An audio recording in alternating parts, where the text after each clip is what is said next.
जय हिंद दोस्तों। आज के वीडियो में हम आप लोगों को एक ऐसे बाबा से मिलवाने जा रहे हैं जिन्हें लोग धीरेन्द्र कृष्ण शास्त्री उर्फ बागेश्वर धाम सरकार उर्फ बागेश्वर बाबा के नाम से जानते हैं। और ख़ास बात यह है कि इस बाबा के यूट्यूब चैनल पर लगभग 7 मिलियन सब्सक्राइबर हैं। इसलिए दोस्तों आज के वीडियो में हम लोग ये जानने की कोशिश करेंगे कि ये बाबा आखिर अपने भक्तों को ऐसा कौन सा अद्भुत और अनोखा ज्ञान देते हैं जो यूट्यूब पर इन्हें लगभग 70 लाख लोग फॉलो कर रहे हैं। तो चलिए बिना किसी देरी के शुरू करते हैं आज का वीडियो। कोई काम सफल नहीं होते, परेशान हो, बिल्कुल चिंता ना करो। नारियल बांध दो लाल रंग के कपड़ा में, साल में एक बार बागेश्वर धाम की पेशी प्रारंभ कर दो, बिना पर्चा बने ही आपके काम सफल होने लगेंगे। दोस्तों बागेश्वर बाबा अपने भक्तों को ज्ञान दे रहे हैं कि अगर आपका कोई काम सफल नहीं होता या आप परेशान हैं तो चिंता करने की कोई ज़रूरत नहीं है। आप बस लाल रंग के कपड़ा में एक नारियल को बांधकर साल में एक बार इनके बागेश्वर धाम की पेशी शुरू कर दीजिए, आपका सारा काम सफल हो जाएगा। दोस्तों लगता है बागेश्वर बाबा का ये सफलता का मंत्र अब तक मोदी जी और अंधभक्तों के कानों तक नहीं पहुंचा है, वरना मोदी जी अब तक लाल रंग के कपड़ा में नारियल बांधकर भारत को विश्व गुरु और अंधभक्त लाल रंग के कपड़ा में नारियल बांधकर भारत को हिंदू राष्ट्र बना चुके होते। ये तो क्लियर ही है। अब तुमको भूत बाधा परेशान करती, भूत चिंता मत करो। एक काले रंग के कपड़ा में 5 लौंग डालिए और मंत्र बहुत ही पावरफुल है, लिखिए ओम बागेश्वराय वीर वीराय हुम फट स्वाहा। इस मंत्र को काले रंग के कपड़ा में लौंगों को बांधकर इस मंत्र को बोलकर अपने हाथ में या गले में बांध दीजिए। जय जयकार हो जाएगी, भूत भाग जाएंगे, उनको गली नहीं मिलेगी, कहां जाना है। दोस्तों हम तो आज तक ये सुनते आए थे कि हिंदू धर्म में भूत वूत से रक्षा के लिए लोग हनुमान चालीसा का ये श्लोक पढ़ते हैं, भूत पिशाच निकट ना आवे, महावीर जब नाम सुनावे। लेकिन बागेश्वर बाबा ने भूत वूत से रक्षा के लिए हनुमान चालीसा को अपग्रेड करके नया मंत्र ईजाद कर दिया है, ओम बागेश्वराय वीर वीराय हुम फट स्वाहा। ओम बागेश्वराय वीर वीराय हुम फट स्वाहा। दोस्तों बागेश्वर बाबा के मुताबिक ये मंत्र इतना ज़्यादा पावरफुल है कि ये मंत्र पढ़ने से भूत का फट के फालूदा हो जाएगा और उसको भागने का रास्ता नहीं मिलेगा। लेकिन हमको एक छोटा सा कन्फ्यूज़न है, अगर ये मंत्र इतना ज़्यादा पावरफुल है तो इसका इस्तेमाल बागेश्वर बाबा खुद क्यों नहीं करते हैं भूत भगाने के लिए। जब उनके दरबार में कोई भूतिया पेशेंट आता है तो वो सीधे सीधे अपना ये पावरफुल मंत्र ओम बागेश्वराय वीर वीराय हुम फट स्वाहा पढ़कर उसका भूत भगाने के बजाय उस भूतिया पेशेंट से नौटंकी का नंगा नाच क्यों करवाने लगते हैं, ये मेरे समझ में नहीं आता है। और मारो, और सर में मारो, इसके और सर में मारो, अब सर में बराबर मारो। भगो एक लोग एक तरफ पढ़ो, नाला है। सिर में चमीटा मारो,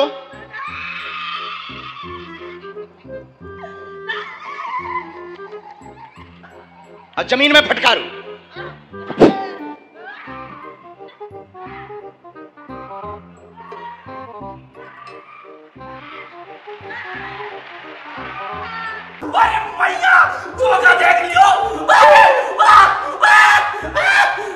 दोस्तों हम ये तो नहीं कहेंगे कि दुनिया में भूत नहीं होता है, लेकिन ये बागेश्वर बाबा जिस तरह से लोगों से माथा पिटवा कर और नागिन डांस करवा कर उनका भूत निकाल रहे हैं, ये बात हम दावे के साथ कह सकते हैं।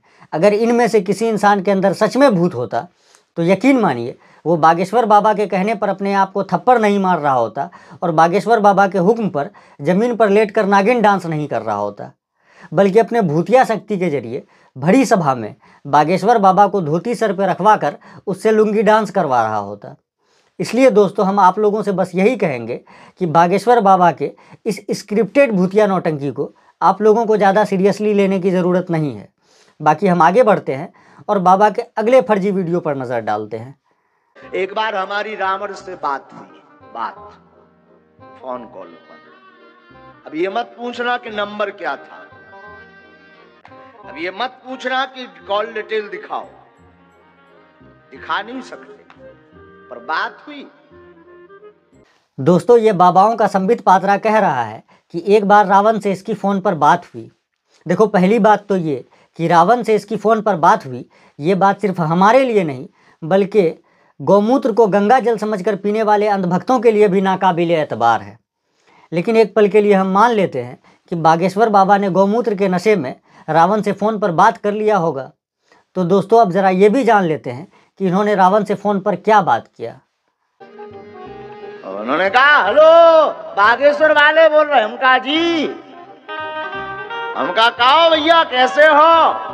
फेंको फेंको अपनी पूरी शक्ति के साथ फेंको।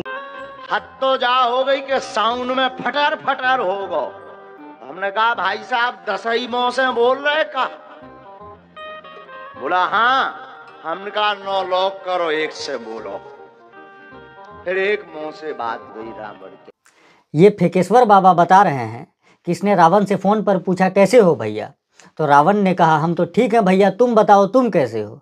इतना ही नहीं, फेकेश्वर बाबा के अनुसार रावण से फ़ोन पर बात करने के दौरान आवाज़ बहुत ज़्यादा फटर फटर हो रहा था। तो बागेश्वर बाबा ने रावण से पूछा, अपना 10 मुँह से बात कर रहे हो क्या? तो रावण ने कहा जी महाराज। फिर बागेश्वर बाबा ने कहा अपना 9 मुँह बंद करो और 1 मुँह से बात करो। फिर रावण ने बागेश्वर बाबा के आदेश पर अपना 9 मुँह बंद कर लिया और 1 मुँह से बात किया। बताओ, जिस अहंकारी रावण ने भगवान राम का बात नहीं माना, उसने इस झाटेश्वर बाबा का बात मान लिया। ये तो कुछ समझ के परे है, बिल्कुल ही समझ के परे है।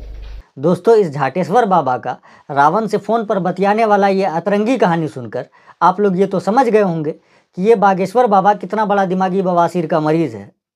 और आप लोग तो जानते हैं कि जब इंसान दिमागी बवासीर का मरीज़ हो जाता है तो उसका ज़बान उसके दिमाग के काबू में नहीं रहता है, और जब इंसान का ज़बान उसके दिमाग के काबू में नहीं रहता है तब वो इसी प्रकार की बहकी बहकी बातें करता है।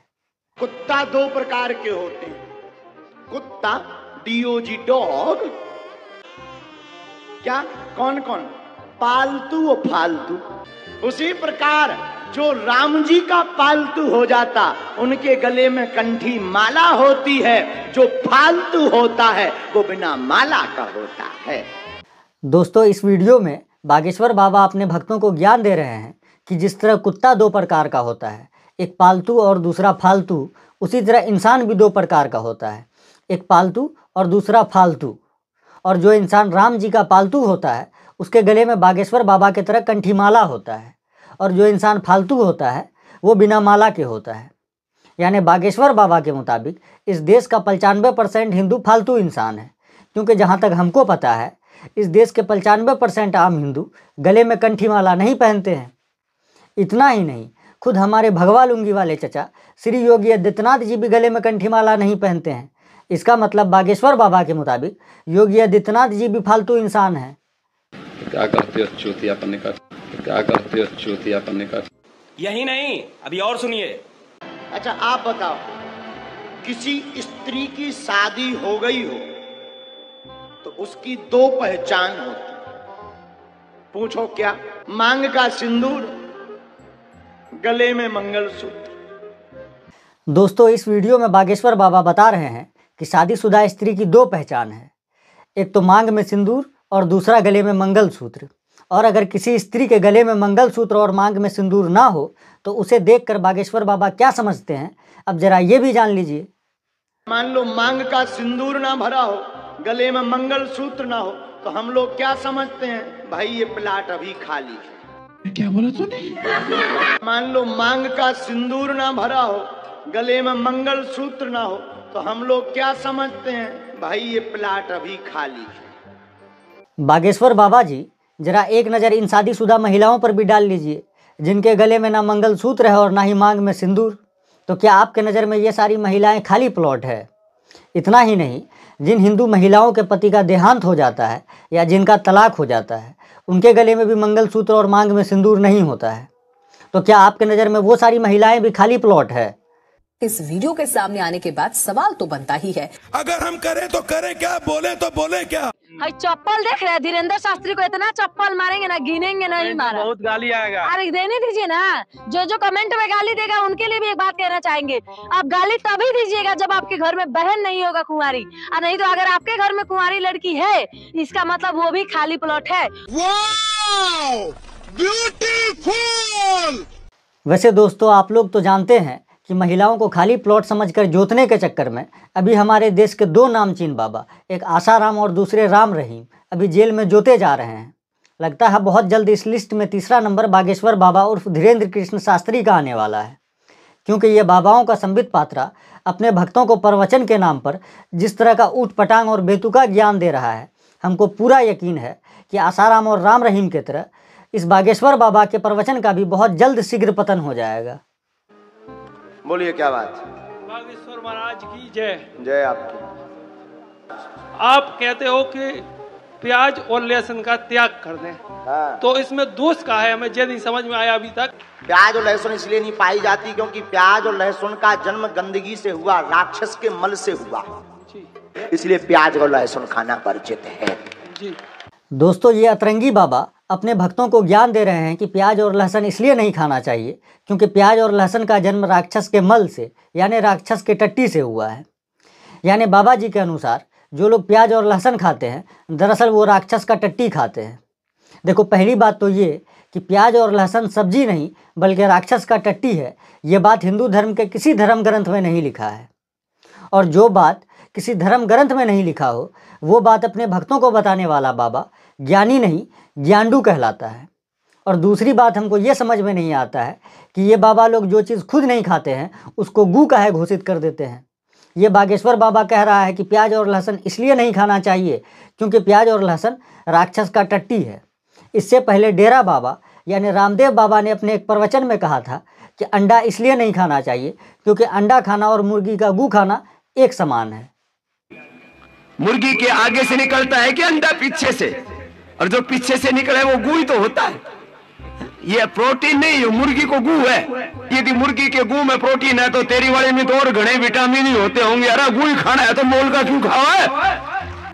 अरे लोग पता नहीं क्या क्या खाना शुरू कर दिया, गू खाने लग गया। हम सोचते थे आदमी गू कैसे खाता है, तो कलयुग में पता लगा मुर्गी का गू खा रहे। ये डेरा बाबा बता रहे हैं कि अंडा मुर्गी के पीछे से निकलता है और जो चीज़ पीछे से निकलता है वो गू होता है। इसलिए जो लोग अंडा खाते हैं दरअसल वो मुर्गी का गू खाते हैं। दोस्तों, अब आप लोग ये बताइए कि गौमूत्र गाय के आगे से निकलता है या पीछे से निकलता है। लेकिन हमको ये समझ में नहीं आता है कि किस हिसाब से रामदेव बाबा के अनुसार अंडा खाना गू खाने के समान है और गौमूत्र पीना अमृत पीने के समान है। सुबह उठ करके गौमूत्र पियो। गौमूत्र के फायदे सुन लो आप। गौमूत्र पीने से अर्थराइटिस अच्छा होता है, टॉक्सिन्स, ऑक्सीडेंट्स, ESR बढ़ा हुआ, ASO बढ़ा हुआ, R फैक्टर बढ़ा हुआ, जितने भी यूरिक एसिड बढ़ा हुआ, जितनी भी गंदगी शरीर में बढ़ी हुई पूरी की पूरी क्लीन हो जाती है। कॉन्स्टिपेशन दूर हो जाता है, अर्थराइटिस दूर हो जाता है, मोटापा दूर हो जाता है, कोलेस्ट्रॉल खत्म हो जाता है, सारे स्किन प्रॉब्लम अच्छे हो जाते हैं, लीवर किडनी सब साफ हो जाता है, कैंसर तक का इलाज होता है गौमूत्र से। इसलिए हो सके तो सप्ताह में कम से कम एक बार, और जिनको शरीर में मन में बहुत विकार हैं तो रोज थोड़े दिन गौमूत्र का अर्क पी लो। गोधन अर्क आपको देते हैं। बाबा रामदेव जी अगर कब्जियत से लेकर कैंसर तक हर बीमारी का इलाज गौमूत्र पीने से हो सकता है, तो हमारे देश में जितना भी मेडिकल कॉलेज और हॉस्पिटल है उसको मोदी जी से बोल के बंद करवा दीजिए और उसके जगह पर हर मोहल्ले में एक गौशाला खुलवा दीजिए, ताकि हमारे देश की सरकार हर साल जो 85 से 90 हज़ार करोड़ रुपया हेल्थ सेक्टर पे खर्च करती है वो बच जाए और किसी और काम में इस्तेमाल हो सके। थोड़ा सा भी भगवान ने दी हो, जरा उपयोग करो। वैसे दोस्तों, आज हम आप लोगों से एक सवाल पूछना चाहते हैं। अगर मेरे सवाल का सही जवाब आप लोगों को पता हो तो कृपया कमेंट में ज़रूर बताइएगा। दोस्तों, डॉक्टर बनने के लिए लोग मेडिकल कॉलेज जाते हैं, इंजीनियर बनने के लिए इंजीनियरिंग कॉलेज जाते हैं, एक्टर बनने के लिए एक्टिंग इंस्टीट्यूट जाते हैं और मौलाना मौलवी बनने के लिए लोग मदरसा जाते हैं। लेकिन ये लोग बाबा बनने के लिए कौन सी जगह पर जाकर ज्ञान हासिल करते हैं और इन लोगों का गुरु कौन होता है जो इन्हें इस प्रकार का अद्भुत और अनोखा ज्ञान देता है जिसे सुनकर एक अंगूठा छाप इंसान भी अपना माथा पीटने पर मजबूर हो जाए। सरकार से भी मांग करते हैं कि एयरपोर्टों पे शराब की दुकानें हटा करके गौमूत्र रखिए, गोबर रखिए। जो भी बात विदेश से आता है सबको गौमूत्र पिलाना अनिवार्य करिए और गोबर लगाइए। ये बाबा भारत सरकार से एयरपोर्ट पर गौमूत्र और गोबर रखवाने की मांग कर रहा है और साथ ही ये कह रहा है कि जितने भी विदेशी हमारे देश में आते हैं उन सबको एयरपोर्ट पर गौमूत्र पिलाना और गोबर लगाना अनिवार्य यानी कंपलसरी किया जाए। सरकार से भी मांग करते हैं कि एयरपोर्टों पे शराब की दुकानें हटा करके गोमूत्र रखिए, गोबर रखिए, जो भी विदेश से आता है सबको गोमूत्र पिलाना अनिवार्य करिए और गोबर लगाइए। दोस्तों, कोई इस झोला छाप बाबा को बताओ कि टूरिज्म ऑफ इंडिया के रिपोर्ट के मुताबिक हमारे देश में हर साल लगभग 50 लाख से 1 करोड़ विदेशी टूरिस्ट भारत घूमने आते हैं और उनके वजह से हमारे देश को सालाना लगभग 1.5 से 2 लाख करोड़ रुपए का आमदनी होता है और साथ ही उन टूरिस्ट के आने के वजह से हमारे देश के लाखों लोगों का रोजगार और घर चलता है। दोस्तों, अगर इस बाबा के कहने पर उन विदेशी टूरिस्ट को एयरपोर्ट पर गौमूत्र पिलाना और गोबर लगाना कंपलसरी कर दिया गया तो हमारे देश में हर साल जो 50 लाख से 1 करोड़ विदेशी टूरिस्ट घूमने आते हैं वो बंद हो जाएगा और साथ ही हमारे देश को उन टूरिस्ट के वजह से हर साल जो 1.5 से 2 लाख करोड़ रुपए का आमदनी होता है वो भी बंद हो जाएगा। लेकिन दोस्तों, इन दिमागी बवासीर के मरीजों को ये बात समझाना और भैंस के आगे बीन बजाना एक बराबर है। इसलिए हम आगे बढ़ते हैं और वापस से बागेश्वर बाबा के अगले वीडियो पर नजर डालते हैं। कायरो जग जाओ, अब सब हिंदू अपने हाथ में हथियार उठा लो और कह दो हम सब हिंदू एक हैं। दोस्तों, ये बाबाओं का संबित पात्रा देश के तमाम हिंदुओं से अपील कर रहा है कि कायरों जग जाओ और सब हिंदू अपने हाथ में हथियार उठा लो और कह दो कि हम सब हिंदू एक हैं। वैसे दोस्तों, अगर इस बाबा को देश के हिंदुओं की सच में चिंता होती तो वो उन्हें हथियार उठाने के लिए नहीं बल्कि कलम उठाने के लिए कहता, क्योंकि ये बात आप सभी जानते हैं कि इस देश का हिंदू अगर हाथों में कलम उठाएगा तो स्वामी विवेकानंद जैसा ज्ञानी बनेगा और इस देश का हिंदू अगर हाथों में हथियार उठाएगा तो वो स्वामी नरसिंहानंद जैसा गांडू बनेगा। ये तो क्लियर ही है। वैसे दोस्तों, हमको ये समझ में नहीं आता है कि हम उन लोगों को देश का सबसे बड़ा दीमक कहें जिन्होंने मजहब के नाम पर मुल्क बांटा था, या इस बागेश्वर बाबा को देश का सबसे बड़ा दीमक कहें जो मजहब के नाम पर लोगों को बांटने में लगा है। सनातन धर्म को बचाना है तो please I request all of person, मेरी प्रार्थना है चादर और फादर से दूर रहिए। अगर देश को बचाना है, सनातन को बचाना है, चादर और फादर से दूर रहिए। दोस्तों, इस वीडियो में बागेश्वर बाबा देश के तमाम हिंदुओं को ये प्रवचन दे रहे हैं कि सनातन धर्म और इस देश को बचाना है तो चादर और फादर वालों से दूर रहो। वैसे दोस्तों, हम आप लोगों की जानकारी के लिए बता दें कि चादर से बाबा का मतलब इस्लाम धर्म और फादर से बाबा का मतलब क्रिश्चियन धर्म से है। यानी आसान भाषा में कहें तो सनातन धर्म की रक्षा के नाम पर बागेश्वर बाबा देश के हिंदुओं को मुसलमानों और ईसाइयों से दूर रहने का सलाह दे रहे हैं। लेकिन दोस्तों, मुसलमानों के खिलाफ इतना नफरती और जहरीला बयान देने के वजह से जब रजत शर्मा जी ने अपने एक इंटरव्यू में इससे पूछा था कि बागेश्वर बाबा आप ये बताइए कि आपको मुसलमानों से कोई समस्या है, तो सुनिए तब इस दोगलेश्वर बाबा ने क्या जवाब दिया था। मुसलमानों से कुछ परेशानी है? बिल्कुल भी नहीं, हमारे तो मित्र भी है। मैंने तो ये भी सुना कि आपकी बहन की शादी एक मुसलमान से पैसे लेकर आपने करवाई थी। आज भी हमारा मित्र अभी 5 दिन पहले ही मिला, चाय भी पी, और हमारा लगभग 500-600 मुसलमान परिवार है जो आत्मा से जुड़े हैं। और हमारा लगभग 500-600 मुसलमान परिवार है जो आत्मा से जुड़े हैं। बागेश्वर बाबा, एक बात बताओ, ये दोगलापन नहीं तो क्या है जो तुम अपने भक्तों के साथ करते हो? खुद मुसलमानों से दोस्ती रखकर अपने भक्तों में जहर भरते हो। तुमने खुद के बहन का ब्याह अपने एक मुस्लिम दोस्त से पैसे की मदद लेकर कराई। इतना ही नहीं, तुम्हारे मुताबिक आज भी 500 से 600 मुस्लिम परिवार ऐसे हैं जो तुम्हारी आत्मा से जुड़े हैं। इसके बावजूद तुम देश के हिंदुओं को मुसलमानों से दूर रहने और उसके खिलाफ भड़काने के लिए इस तरह का बेतुका और बेबुनियाद बयान देते हो। कई लोग कलमुहे सनातनी ऐसे भी हैं कि अपने धर्म में क्या देवताओं की कमी है, लेकिन तुम लोग कुछ कलमुहे ऐसे भी हैं जो चादर चढ़ाने जाते हैं। ऐसे कलमुहों को कहेंगे नक्कटा आगी के लगे। दोस्तों, ये दोगलेश्वर बाबा देश के तमाम सनातनी हिंदुओं को कलमुहा और नक्कटा आगी का लगा कह के गरिया रहा है, जो हिंदू मुस्लिम सूफी संतों के मज़ार पर चादर चढ़ाने के लिए और मन्नत मांगने के लिए जाते हैं। कुछ कलमुहे ऐसे भी हैं जो चादर चढ़ाने जाते हैं। ऐसे कलमुहों को कहेंगे नक्कटा आगी के लगे। वैसे इस दोगलेश्वर बाबा से मेरा एक छोटा सा सवाल है, अगर मज़ार पर चादर चढ़ाने वाला हर सनातनी हिंदू कलमुहा और नक्कटा है, फिर तो ये गाली इस देश के प्रधानमंत्री मोदी जी पर भी फिट बैठता है। कहे कि मज़ार पर चादर तो मोदी जी भी चढ़ाते हैं। मोदी की चादर ख्वाजा के दर। जिस सूफी संत को दुनिया सजदा करती है, उन्हीं सूफी संत ख्वाजा मोइनुद्दीन चिश्ती की दरगाह पर प्रधानमंत्री नरेंद्र मोदी की तरफ से कल चादर चढ़ाई जाएगी। स्वागत है आपका। खबरें लगातार जारी हैं और अब बात प्रधानमंत्री नरेंद्र मोदी की, जिन्होंने अजमेर शरीफ दरगाह के लिए चादर भेजी है। आपको बता दें कि पीएम मोदी हर साल अजमेर शरीफ दरगाह के लिए चादर भिजवाते हैं और ये 9वीं बार है जब उन्होंने चादर भिजवाई है। दोस्तों, एक तरफ बागेश्वर बाबा मज़ार पर चादर चढ़ाने वाले देश के तमाम हिंदुओं को कलमुहा और नक्कटा कह के गरिया रहे हैं, तो वहीं दूसरी तरफ मोदी जी मज़ार पर चादर चढ़ाते हुए नजर आ रहे हैं। अब बागेश्वर बाबा और मोदी जी में कौन सही है और कौन गलत, इसका फैसला हम अमित शाह जी पर छोड़ देते हैं। सफेद कपड़ा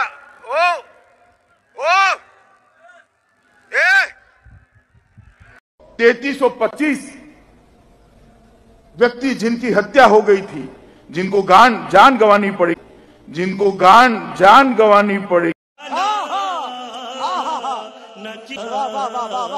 दोस्तों, उम्मीद करते हैं अमित शाह जी के इस धमकी भरे नसीहत को सुनकर बागेश्वर बाबा अब देश के तमाम हिंदुओं को प्रवचन के नाम पर इस तरह का ऊटपटांग ज्ञान देने से बाज आ जाएगा।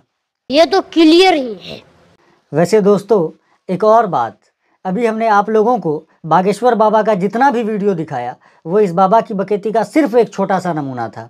अगर बागेश्वर बाबा की बकैती का पूरा कच्चा चिट्ठा हम इस वीडियो में लाकर रख देते तो ये वीडियो लगभग 1 घंटे का हो जाता। लेकिन दोस्तों, हम लगातार 1 घंटे तक इस अतरंगी बाबा का सतरंगी बकैती सुनवा कर आप लोगों का समय और डेटा नहीं बर्बाद करना चाहते। इसलिए आज के इस वीडियो को हम यहीं पर ख़त्म करते हैं और उम्मीद करते हैं कि बागेश्वर बाबा की बकैती के पार्ट 2 के साथ अगले वीडियो में फिर आप लोगों से मुलाकात होगी। तब तक के लिए जय हिंद। कोई काम सफल नहीं होते, परेशान हो, बिल्कुल चिंता ना करो। नारियल बांध दो लाल रंग के कपड़ा में, साल में एक बार बागेश्वर धाम की पेशी प्रारंभ कर दो, बिना पर्चा बने ही आपके काम सफल होने लगेंगे। बागेश्वर बाबा की इन बातों को सुनकर क्या कहेंगे आप? कौन है बागेश्वर बाबा? ये है कौन बाबा आबा टाबा? कौन फेर फाड़ में बाबा आबा चोर चिल्लर के फेर में रहते हो? कौन फेर फाड़ में बाबा आबा चोर चिल्लर के फेर में रहते हो?